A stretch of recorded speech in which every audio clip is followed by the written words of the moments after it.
Bir kuni bir eshak yashil maysaga kelib, yashil yeyotgan ekan. Lekin bilmasdan gulga qo'shib yeb qo'yibdi. Gulni ichida esa ari bor ekan.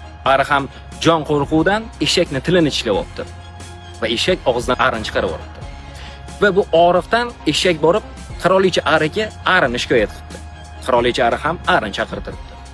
Endi gap boshlayman deganda qirolicha ari o'zini isbotlashga harakat qilib ketib qoldi. Shunda qirolicha qarab, "Senga o'lim hukmini berdim" debdi ariga qarab. "Nimaga?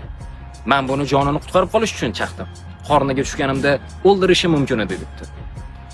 "Senga o'lim hukmini berganim tilini chaqib olganingdan emas, ari bo'la turib eshak saviyasiga tushib, o'zingni isbotlashga harakat qilganingdan" degan ekan.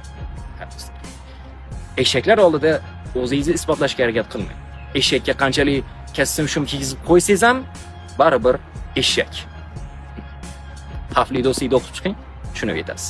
Kerak bo'lsa, Kalibr Boxga murojaat qiling, O'zbekiston bo'ylab yetkazib berishadi. Salomat bo'ling.